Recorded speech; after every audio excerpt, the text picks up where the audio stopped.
అలాగా నాకు చిన్నప్పుడు ఎమోషన్గా ఉండేవాళ్ళు ఇంట్లో అందరూ. పెద్ద ఫ్యామిలీ మాది, చాలా పెద్ద ఫ్యామిలీ. చాలా పెద్ద. అసలు వినాయక చవితి అంటే నాన్నగారు కూర్చొని మొత్తం వినాయకుని ఆయనే తీసుకొస్తారు. ఎక్కడ మార్కెట్కి వెళ్ళి వారే తీసుకొస్తారు. మట్టి వినాయకుని ఆయనే తీసుకొచ్చి ఒక మనిషిని తీసుకెళ్తారు. ఆయన్ని తీసుకొచ్చి దాని గొడుగు అంతా పెట్టి అలంకరణ చేసిన తర్వాత హార్మోన్ పెట్టి కూర్చుంటే అందరూ కూర్చోవాలి అక్కడ. లంబోదర లఘుముఖిర పాడతారు హార్మోన్ పాడుతుంటే అప్పుడు అందరూ పాడేవాళ్ళం నాన్నగారితో కలిసి. అంత పెద్ద ఫ్యామిలీ మాది, అంత ఇంటిమేసీ అంత. తర్వాత ఇంకా అయిన తర్వాత ఎవరి కాళ్ళు అయిపోయాం సార్. అయితే ఇల్లు లేకపోతే రికార్డింగ్ థియేటర్, ఈ రెండు చోట్ల రాజేశ్వరరావు గారు లేదంటే సినిమా థియేటర్లో ఉంటారు. ఏంటి సినిమాల మీద ఆయనకున్న ఆపేక్ష? చాలా. ఎందుకంటే ఇంగ్లీష్ సినిమాలు ఎక్కువ చూసావు. ఇప్పుడు మనకి ప్రతిదీ వచ్చేసింది. నెట్ఫ్లిక్స్లో ఉన్నాయి, యూట్యూబ్స్ ఉన్నాయి, క్లిక్ దూరంలో మన ప్రపంచ సినిమా ఇన్స్పిరేషన్. ఇప్పుడు ఏదన్నా ఒక లేకపోతే అక్కడే పడి ఉంటుంది, అదే రాగాలు పట్టు కొట్టు కూర్చోవాలి వీళ్ళు. అవును, అర్థమైందా? ఆ 72 మేళకర్త రాగాలు, దాంట్లో అది నువ్వు తెలిసిన రాగాలతో చేయాలి, ఒక భావాన్ని బట్టి చేయాలి. ఏదో ఒక ఇన్స్పిరేషన్ కావాలంటే ఒక రికార్డు కొనాలన్నా కూడా దొరికేది కాదు మనకి అప్పుడు. ఎల్పి రికార్డ్స్ రావాలంటే it will take time 1.5 years 2 years పట్టేది అమెరికా నుండి రావడానికి. ఇది బాంబే వరకు వచ్చేది. అట్లీస్ట్ బాంబే నుండి ఇక్కడ రావడానికి 1 year పట్టేది. మాకు తెలిసేది కదా ఏ పాట ఏమొచ్చింది ఏంటి, ప్రపంచ సంగీతం ఏమీ తెలియదు. అటువంటిది నాన్నగారు అయితే ఇంగ్లీష్ సినిమాలు చూసేవారు పాపం. ప్రతి ఇంగ్లీష్ సినిమా ఏది వదిలేవారు కదా. అలాగా ఇంట్లో night time voice of America అని రేడియో పెట్టుకొని ఆ రేడియో వినేవారు మిడ్ నైట్స్. ఆయన వింటున్నారు. ఉదయం 4 అయిపోయేదంట రేడియోస్, అసలు రేడియోలు వింటూ వింటూ ఉండి ఒక్కోసారి ఏమైనా ఇన్స్పిరేషన్ వస్తే స్వరాలు రాసేసుకుంటారు ఒక ఐడియా కోసం. తీసుకొని దాన్ని ఎలా ఆ కలర్ని ఎలా తీసుకునేవారు అనమాట. ఏదో కొత్తగా చేయాలి కదా అని ఒక తపన. థియేటర్ కూడా నోట్స్ క్యారీ చేసి నోట్స్ ఏదైనా మంచి బిట్ ఆయనకైనా నచ్చింది అనుకుంటా బిట్ రాసుకుంటారు. దాన్ని పెట్టుకుని దాంతో పాటు ఎలా చేయాలి కంపోజ్. కొన్ని ఇన్స్పిరేషన్ తీసుకుని పాటలు కూడా చేశారు. చాలా పాటలు అన్నీ సూపర్ హిట్ అయింది మనకి వాటి స్ఫూర్తితో. ఓ జవరాల, సమ్మర్ ప్లేస్ అనే మ్యూజిక్ని తీసుకొని ఆ బేస్తో సాంగ్ చేశారు. ఎంత కొత్తగా ఉంచండి తెలుగుదనం ఉట్టిపడుతూ ఒక ఫ్రెషర్స్.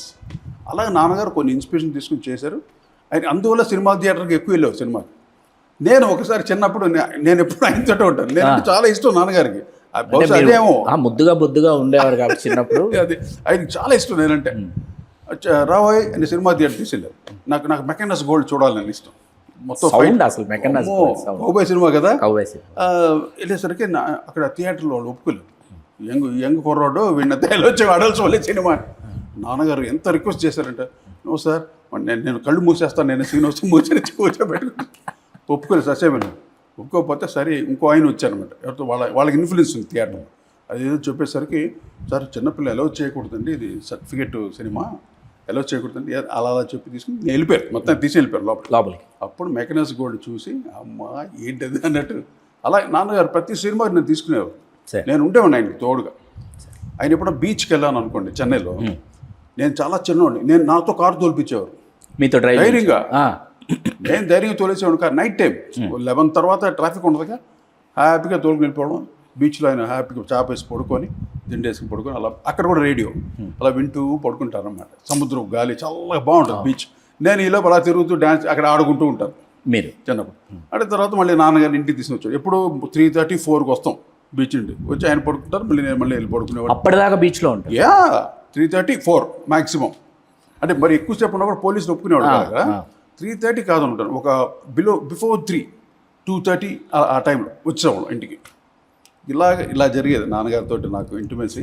నాన్నగారి వెలుగు వైభవం అన్నీ చూసాం, దగ్గర నుండి చూసినటువంటి ఒక తనయుడిగా కేవి మహాదేవన్ గారు, ఎంఎస్ విశ్వనాథన్ గారు వాళ్ళ ప్రభంజనం మొదలైన తర్వాత అవకాశాలు లేక ఇంటి పట్టున రాజేశ్వరరావు గారు ఉండాల్సి వచ్చింది అన్నది మనం బహిరంగ రహస్యం. అవకాశాలు లేక అన్నది వాస్తవమా? అవకాశాలు రాలేదు రాజేశ్వరరావు గారు. ఆయనకి రాకోసాలు ఈయన అవకాశాలు ఆయన కరెక్ట్గా ఉండాలి. ఏమాత్రం ఎక్కువ గిరికిలు చేస్తే ఆయన లేచి తుండేసుకుని బయటకు వచ్చేస్తారు అన్నమాట. అలా వదిలేసిన సినిమాలు ఎక్కువ. అవే మాయబజారు, సీతారామ కళ్యాణం అని ఆయన చేసిన సినిమాల కన్నా వదిలేసిన సినిమాలు ఎక్కువ. ఆడపెత్తనం అలా ఒక వరుస ఉంటుంది. మంచి సినిమాలు అంటే ఆయనకి ఎవరు డిస్టర్బ్ చేయకూడదు. ఆయన ఒక కూర్చొని చేస్తే అలా ఉంటుంది ఆ సంగీతం. అది ఒక నాగిరెడ్డి గారికి, చక్రపాణి గారు వాళ్ళకి బాగా తెలుసు. ఆయన ఎలా వాడాలని.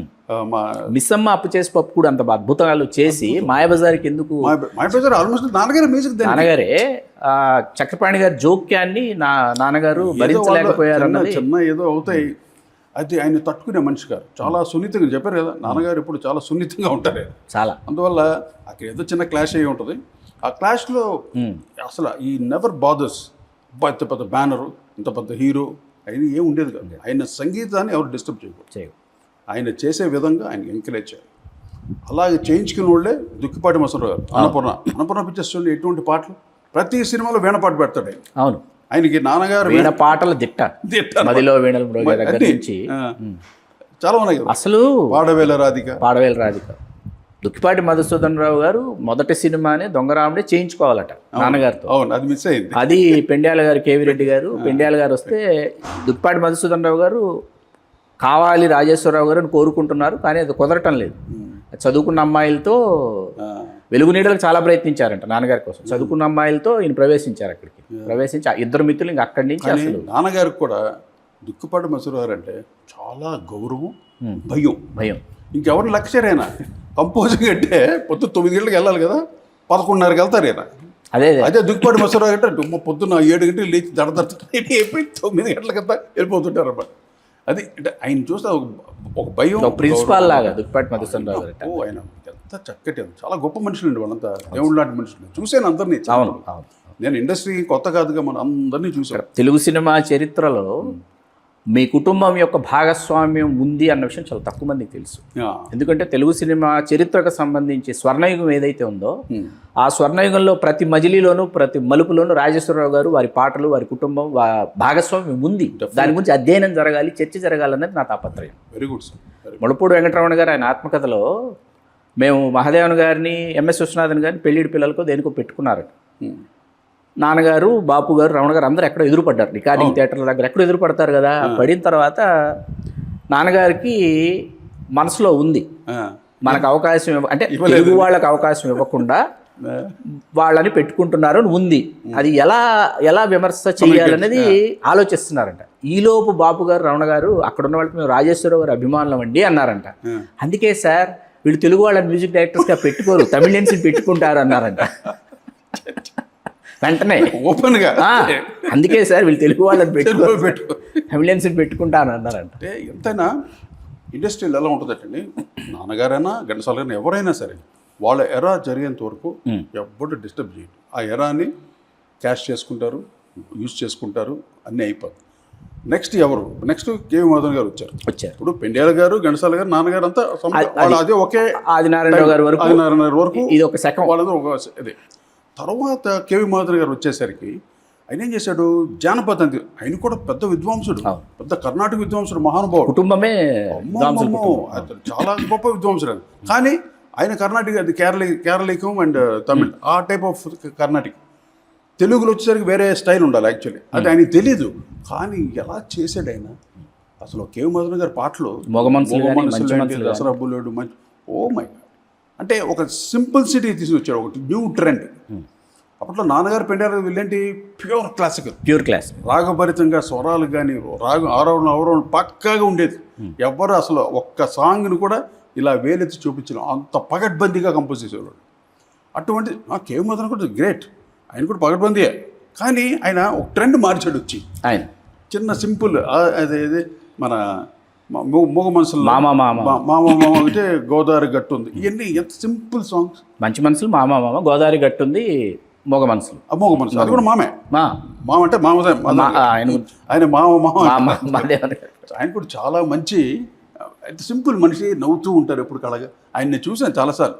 అంటే మా పెద్దనే ఆయన దగ్గర రికార్డింగ్ వాంచేవాడు, ఆర్గన్ వాంచేవాడు, రామలింగేశ్వరరావు.